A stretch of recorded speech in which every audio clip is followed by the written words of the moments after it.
Alright, so we got part 2 here of the white ash logs that we're cutting. So this is the top. Took down 2 trees total, so this is part 2. This is the second tree, the smaller tree, and this is the top section. There were 2 sections, an 8-foot section and a 7-foot section. So this is a 7-foot at the top. Much smaller, 9 inches by 12 inches. Do have a limb coming off at about 13 inches. And about 10.5 inches on this end. So this is about as small as the log as I'll cut.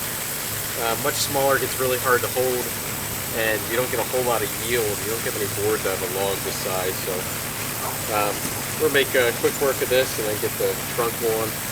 Saw that up. It's not all that big either, and we'll get all this stacked up.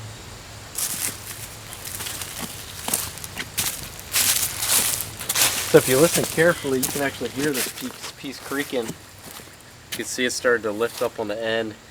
And that's another problem when you get into small logs like this. There's so much tension built up inside the log that when you go to cut it, it relieves that tension, sometimes warps, twists, that kind of thing. So yeah, we're going to see what we got here.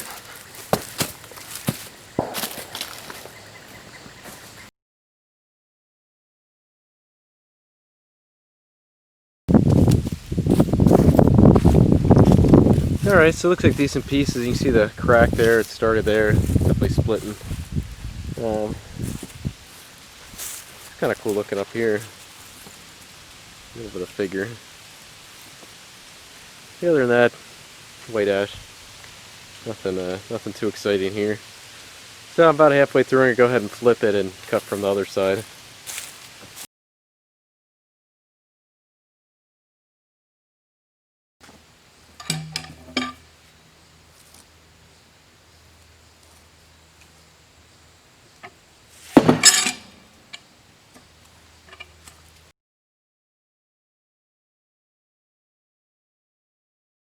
This log is definitely not straight, so when I make a full board on this end, it's gonna really dig in on that far end. So we'll see. Not gonna get a whole lot of usable boards out of this section, but I'm hoping the next is maybe a little bit better.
This is actually pretty interesting.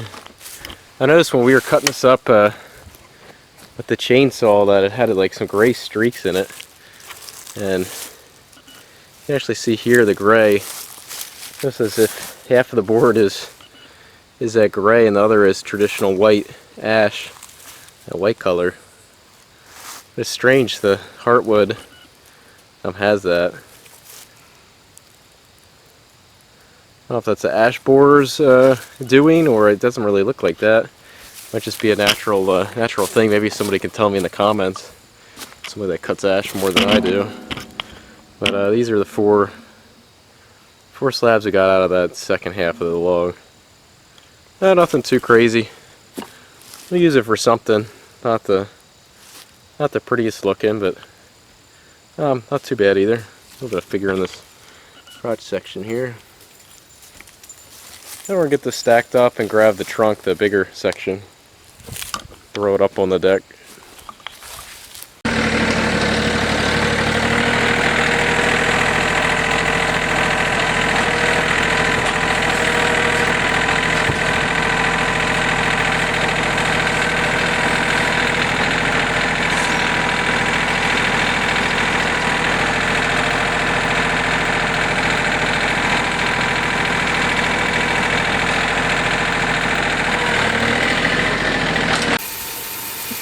So this is the base.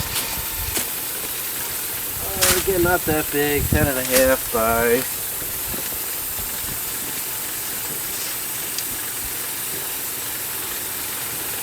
10.5 by about 12 foot. So I get more boards out of this one than the last. It's still not a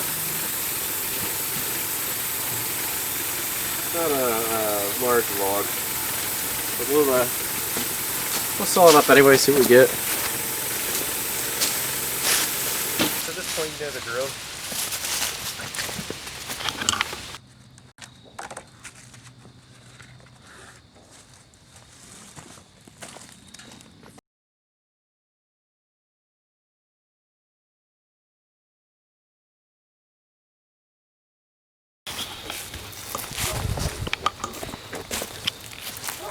Oh, nice clean boards. Nothing crazy going on. I don't see the gray streaks yet that we saw in the upper section. Kind of interesting.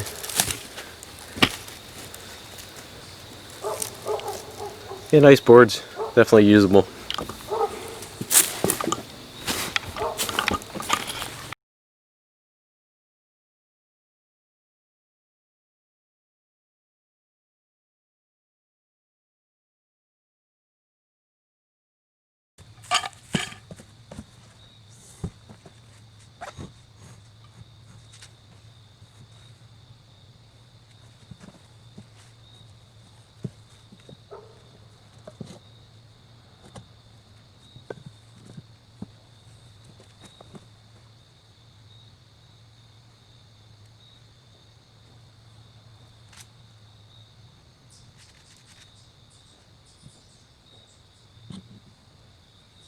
Here's actually a really good example of the emerald ash borer markings on the bark.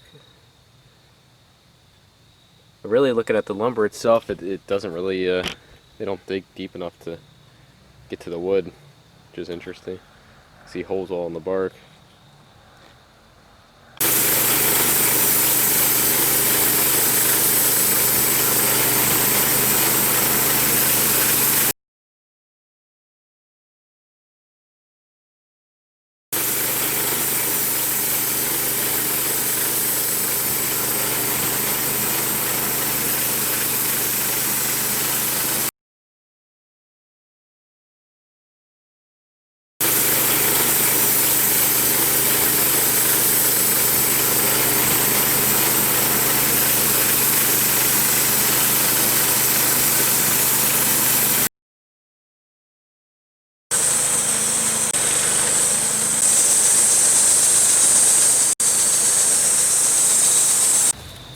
See what we got.